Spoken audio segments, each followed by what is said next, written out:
Tres chika, tara pagalinan, hindi na raw mahirap gumising dahil kay Belle. Sobrang kinilig ang mga chismosa dahil sa pag-amin ng matinee idol. Ito nga ang kanyang inihayag.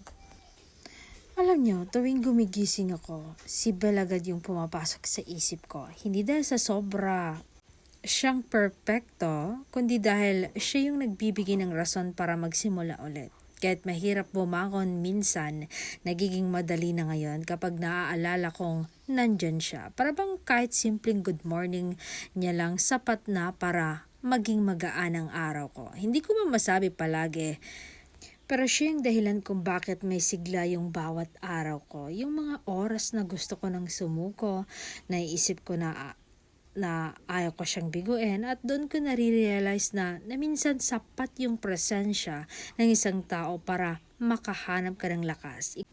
At si Belle para sa akin iyon. Alam kong hindi lahat ng araw masaya. Kasi may times din na puro pagod din at problema. Pero kahit ganoon, si Belle pa rin yung pinipili kong hanapin. Dahil kahit sa gitna ng gulo, siya yung kalmadong sagot. Siya yung patunay na may mga bagay na hindi kailangan maging malaki para maging mahalaga. Kasi, alam mo yun, nagpapasalamat ako sa kanya sa pagiging rason ng mga ngiti ko tuwing umaga.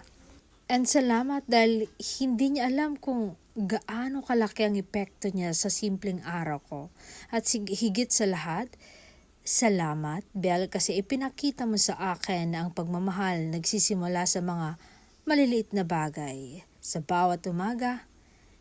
Pero ikaw at ikaw lang ang dahilan ng mga ngiti ko.